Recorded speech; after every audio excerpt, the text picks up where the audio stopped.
आज की प्रेस वार्ता में पहुंचने पर आपका हार्दिक स्वागत व अभिनंदन है।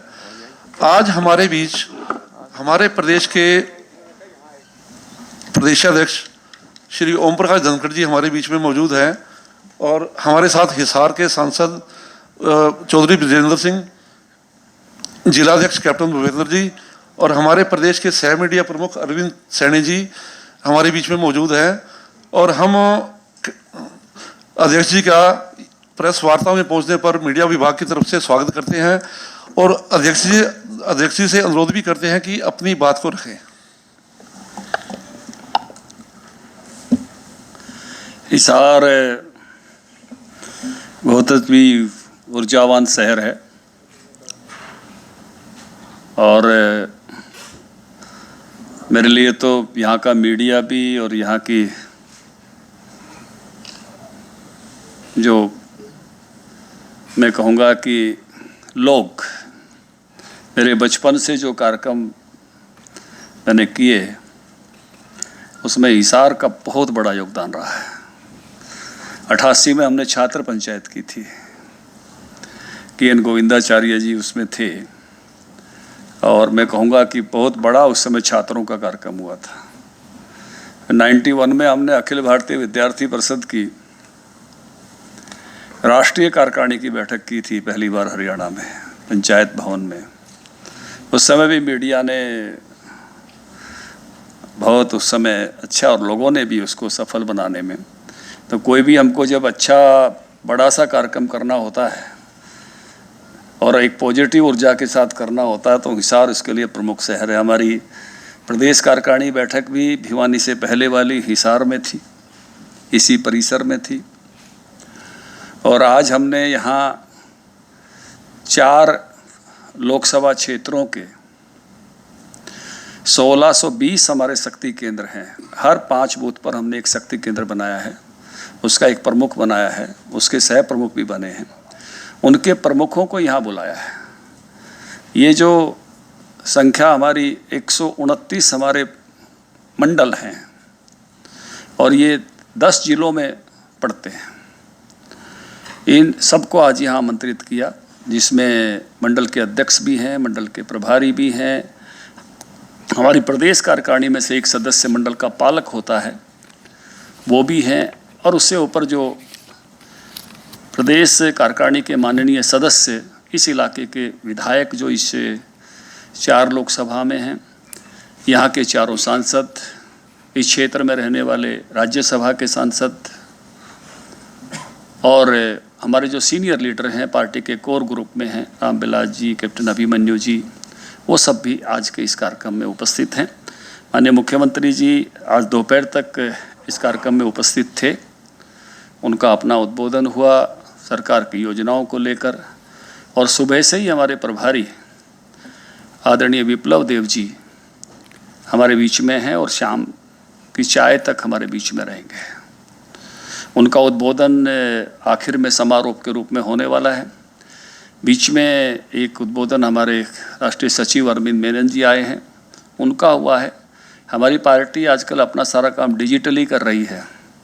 पार्टी का एक पोर्टल बना है, सरल पोर्टल, और उस पर बात करने के लिए केंद्र से ही हमारे एक इसके एक्सपर्ट अनिरुद्ध जी, वो एक विषय अभी भोजन के बाद रखने वाले हैं।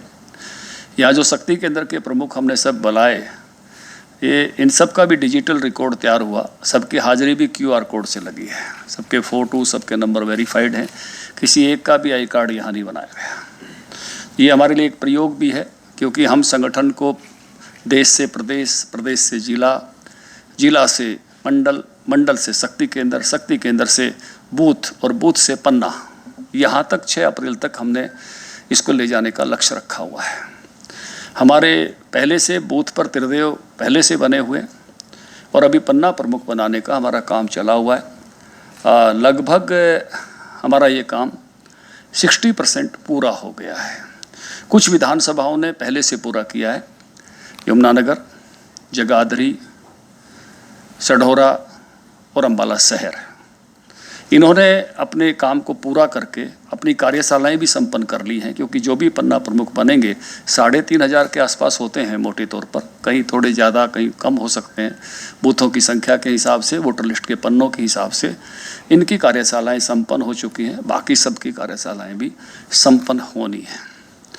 उस काम में सब जुटे हुए हैं। उसी को गति देने के लिए और तेज़ी से करने के लिए आज की कार्यशाला का आयोजन किया गया। इसी के साथ हमने एक लक्ष्य रखा है कि 6 अप्रैल भारतीय जनता पार्टी का स्थापना दिवस है। उस दिन हम 5 लाख घरों पर पार्टी का झंडा फहराएंगे। 4 लाख लगभग पन्ना प्रमुख, क्योंकि मोटे तौर पर 19,786 यानी 20,000 बूथ अगर माने और 20 पन्ना प्रमुख एक बूथ पर माने तो 4 लाख होते हैं। उससे ऊपर का जो हमारा कैडर है, हमारे मंडल के कार्यकर्ता हैं, हमारे ज़िले के कार्यकर्ता हैं, हमारे प्रदेश के कार्यकर्ता हैं, हमारे मोर्चों में काम करते हैं, प्रकोष्ठों में काम करते हैं, ऐसा लगभग 1 लाख का कैडर उससे ऊपर का है। तो ऐसे 5 लाख घरों पर 6 अप्रैल को पार्टी का ध्वज फहराने का एक महती लक्ष्य लेकर हम चले। कल प्रधानमंत्री जी की 99वीं मन की बात भी है। प्रधानमंत्री जी की 99वीं मन की बात हमने पहले तो हम हर बूथ पर इसको सुनते रहे और 100% हम कभी अचीव नहीं कर पाए थे। लगभग 16,000 बूथों तक हम इसको पहले सुनने तक पहुँचे हैं।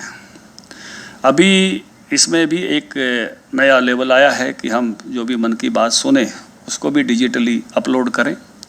तो इस बार हमने सुनने का लक्ष्य तो यही है कि अधिक से अधिक बूथों पर सुने, लेकिन अपलोड करने का लक्ष्य हमने 7800 रखा है, जिसमें हर वार्ड और हर गांव से ये सुनी जाए और उसको अपलोड किया जाए, और हर वार्ड से शहर के से सुनी जाए और अपलोड किया जाए। 100वीं जब मन की बात होगी 30 अप्रैल को, तो हम हर बूथ पर इस प्रकार का लक्ष्य लेकर चल रहे हैं कि हम वहाँ तक इसको पहुँचाएँगे। 30 अप्रैल को 100वीं मन की बात होने वाली है। इसके साथ साथ हमने इस कार्यशाला में जो केंद्र की योजनाएं हैं, राज्य सरकार की योजनाएं हैं, उसके लाभार्थियों को संपर्क करके और उससे वो लाभान्वित हो रहे हैं, कोई कठिनाई आ रही है तो किस प्रकार की आ रही है, इस सब जानकारी का एक सर्वे भी इसके साथ साथ हर महीने हम मन की बात के साथ करेंगे।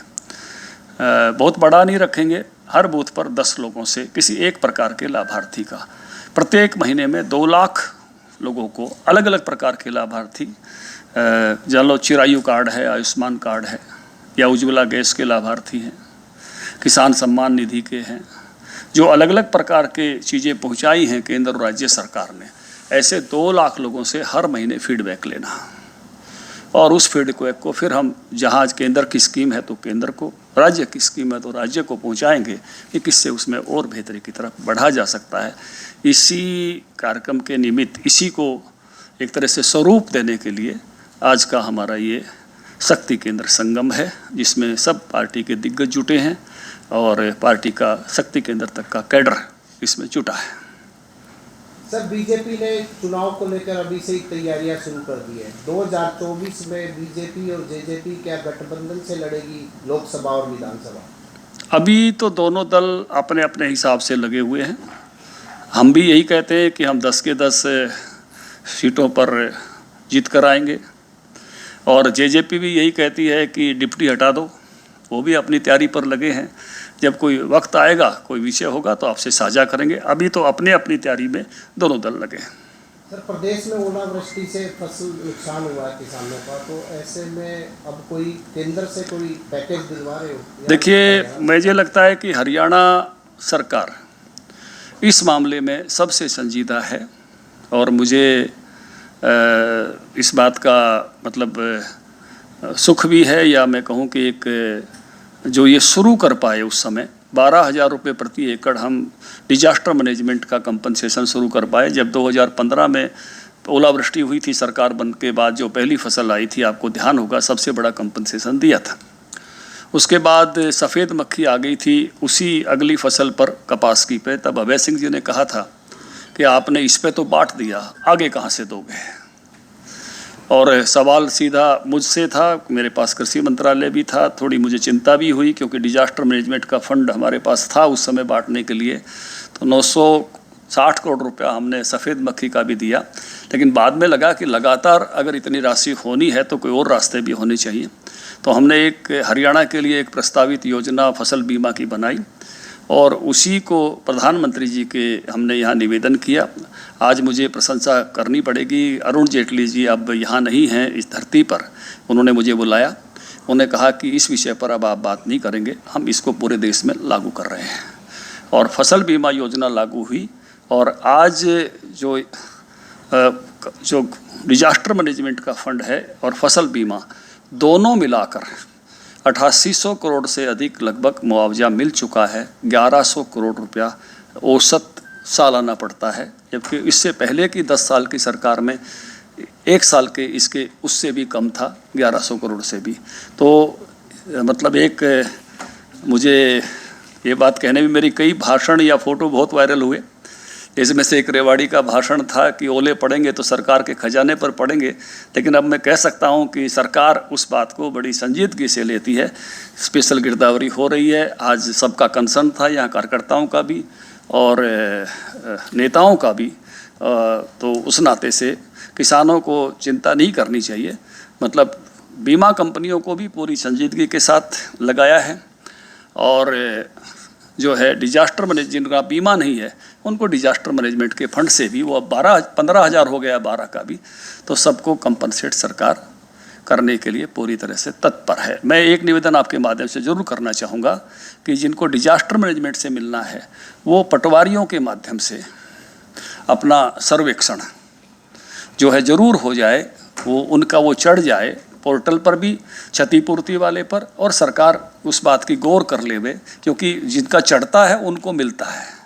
और दूसरा मैं निवेदन करूंगा कि बीमा कंपनियों के सर्वेयर भी बुलाकर किसान भाई डीडीए एग्रीकल्चर के माध्यम से अपना उस प्रकार का सर्वे कराएं जिससे उनकी क्षतिपूर्ति जैसा नुकसान हुआ है उस मात्रा में हो सके।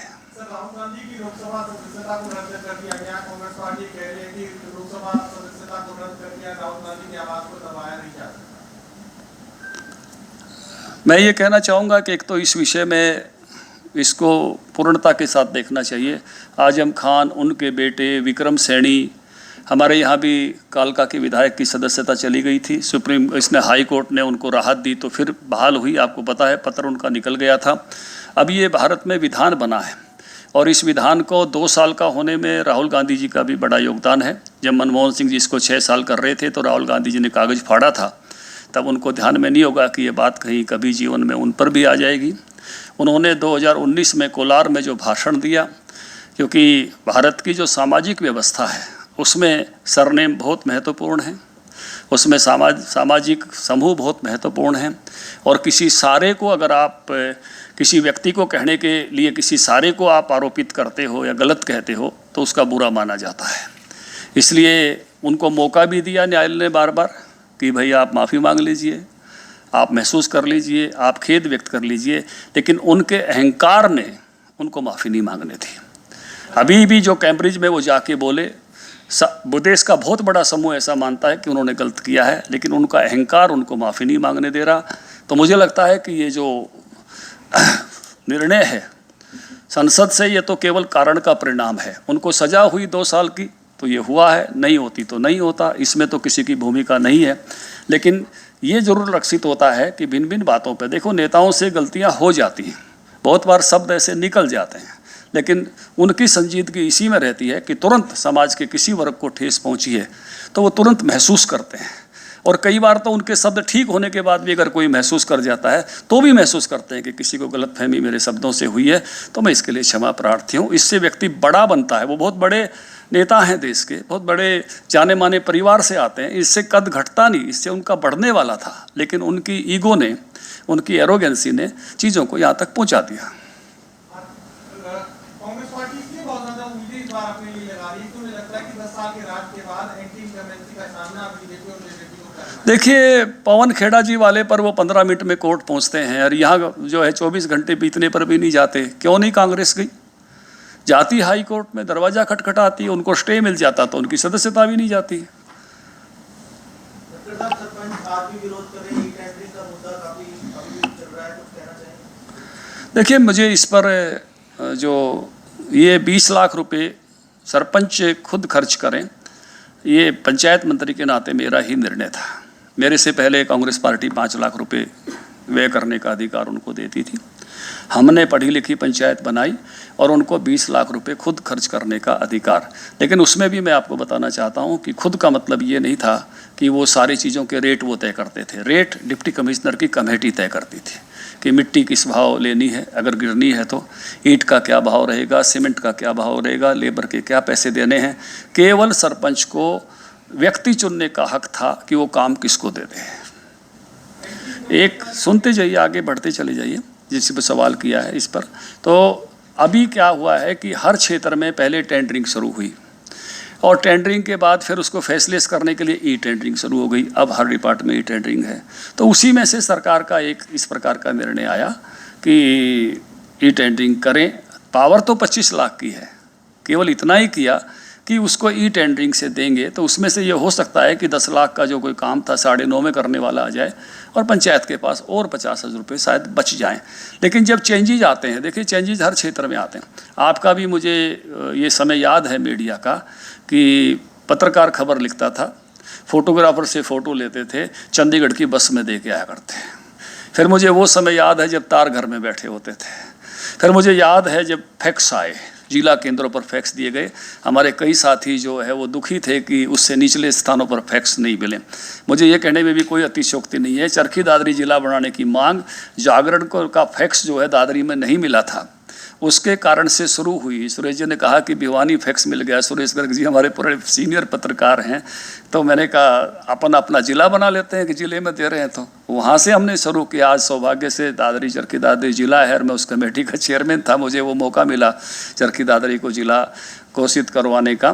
तो आज हम मेल से आगे आके लाइव पर आ गए हैं। डायरेक्ट आप भेजते हो तो देखिए हर क्षेत्र में बदलाव आता है। लेकिन बदलाव जब भी आता है तो बदलाव के जब कंप्यूटर आए थे तब भी बहुत सारी बातें हुई थी।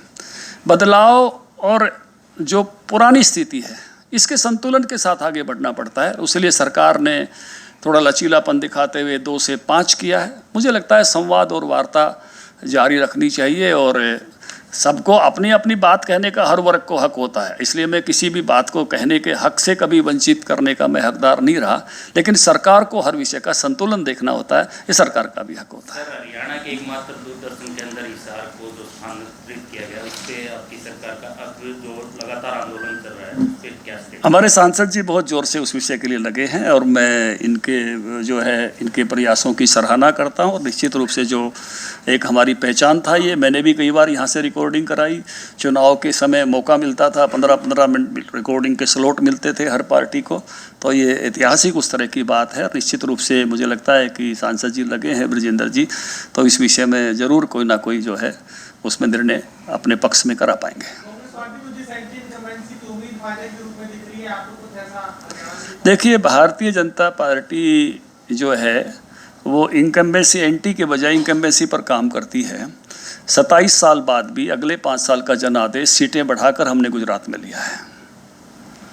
हम बेहतरी के लिए काम करते हैं, नीचे तक काम करते हैं। वो जो समय था, मध्य प्रदेश में अनेक वर्षों से हमारी सरकार है, फिर से आने वाले हैं। इसलिए भारतीय जनता पार्टी का जो काम करने का तरीका है और सरकारों का जो काम करने का तरीका है, क्योंकि अब वक्त वो नहीं है हम केवल ये कहें हमने ये किया। अब तो हम सभा में पूछते हैं, कोई घर ऐसा है क्या जिसके घर में रसोई गैस नहीं है?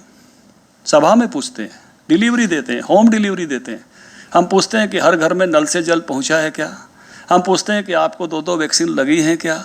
ये अब नया युग है जिसमें होम डिलीवरी तक सरकार की सुविधाएं पहुंचती हैं। अब डीबीटी डायरेक्ट बेनिफिट का विषय है, एक बटन से जो है सबके पैसे अब पहुंच जाते हैं। किसानों की पेमेंट भी अब फसलों की डायरेक्ट पहुंचती है। तो बहुत बदलाव है। अब उस प्रकार की स्थितियां नहीं है कि सरकारें कुछ बातें केवल ये कहे कि हमने ये किया है कि नहीं। अब जिनको मिल रहा है, जैसे पिज़्ज़ा घर में पहुंचता है, ऐसे सरकार की योजनाओं का लाभ भी अब घर तक पहुंचता है।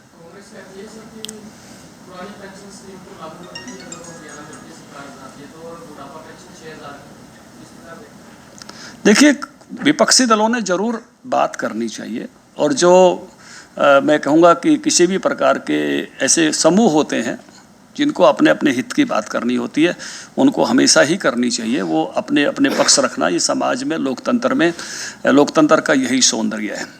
लेकिन सरकारों को एक बात फैसले करने पड़ते हैं। जैसे मैंने पहले एक शब्द का इस्तेमाल किया, हमने अपने पड़ोस की पाकिस्तान की इकोनॉमी को बर्बाद होते हुए अभी देखा, हमने लंका की इकोनॉमी को बर्बाद होते हुए देखा, हमने इंग्लैंड की प्रधानमंत्री को आर्थिक मामलों में विवश होकर इस्तीफा देते हुए देखा, हमने न्यूजीलैंड की प्रधानमंत्री को रोते हुए इस्तीफा देते हुए देखा। सरकारों को अपने रेवेन्यू खर्चे और अपने पूंजीगत खर्चे, रेवेन्यू खर्चे वो हैं जो तनख्वाहों पर और वेलफेयर स्कीम पर जाते हैं, और पूंजीगत खर्चे वो हैं जो विकास पर जाते हैं, इंफ्रास्ट्रक्चर पर जाते हैं। हमारे केंद्र सरकार के बजट का 30% पूंजीगत व्यय है, जो इसी कारण से हम अपनी इकोनॉमी को बचा पाए और आज हमारी इकोनॉमी दुनिया में 5वें नंबर पे है। नहीं तो हमारे यहाँ भी संकट खड़ा हो सकता था।